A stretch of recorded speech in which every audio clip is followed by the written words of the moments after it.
ఇందిరమ్మ ఇళ్ల నిర్మాణం ఏడాది చివరిలోనే తొలుత జాప్యం, తర్వాత ఎన్నికల కోడ్. కేంద్ర ప్రభుత్వం కొత్త ప్రభుత్వం ఏర్పడగానే దరఖాస్తుల స్వీకరణ 66 లక్షల దరఖాస్తులను వచ్చినట్లుగా నమోదు.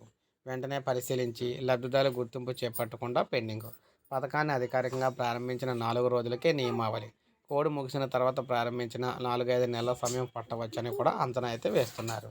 సో ఇందిరమ్మ ఇళ్లకు సంబంధించి మార్చి 11 అట్టహాసంగా ప్రారంభించారు భద్రాచలంలోని. అయితే ఈ ప్రభుత్వం ఏర్పడ్డ 100 రోజుల్లోనే పథకాన్ని ప్రారంభిస్తున్నట్లు మంత్రుల సందర్భంలో అయితే పేర్కొన్నారు. సాధారణంగా ఇలాంటి పథకాలు లబ్ధిదారులకు ముందుగానే అయితే అన్ని సిద్ధం చేసుకుంటారు. తొలి విడత ఆర్థిక సాయం కింద చెక్కు జారీ చేయడంతోనే ప్రారంభిస్తారు. కానీ ఇందిరమ్మ ఇళ్ల పథకాన్ని కేవలం ప్రారంభిస్తున్నట్లు పేర్కొనడమే తప్ప అలాంటివి ఏమీ కూడా లేకుండా పోయాయి. లబ్ధిదారుల ప్రస్తావన లేకుండా సాగింది. వాస్తవానికి ఇప్పటి వరకు లబ్ధిదారులు అయితే గుర్తించనే లేదు.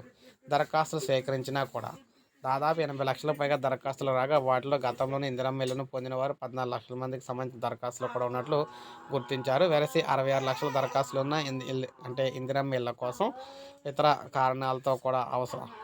ఎవరైతే ప్రజెంట్ 66 లక్షల మంది ఉన్నారో వీరందరికీ కూడా ఇళ్ళకి సంబంధించి అవసరం, ఇందిరమ్మ ఇల్లు అవసరం. అయితే ఇప్పుడు ఇందిరమ్మ ఇల్లు నిర్మించడానికి మనకి కావాల్సింది ఏంటంటే ప్రభుత్వం ప్రజెంట్ ఎన్నికలు ముగిసిన తర్వాత స్టార్ట్ అయితే అవుతుందని చెప్పేసి చెప్తున్నారు. సో ఎన్నికలు ముగిసిన తర్వాత దీనికి సంబంధించి ప్రక్రియ అయితే స్టార్ట్ కాబోతుంది అనమాట. సో ఇది మనకి లేటెస్ట్ అప్డేట్. ఒక లైక్ చేయండి, సబ్స్క్రైబ్ చేసుకోవద్దు, మన ఛానల్ సబ్స్క్రైబ్ చేసుకోండి.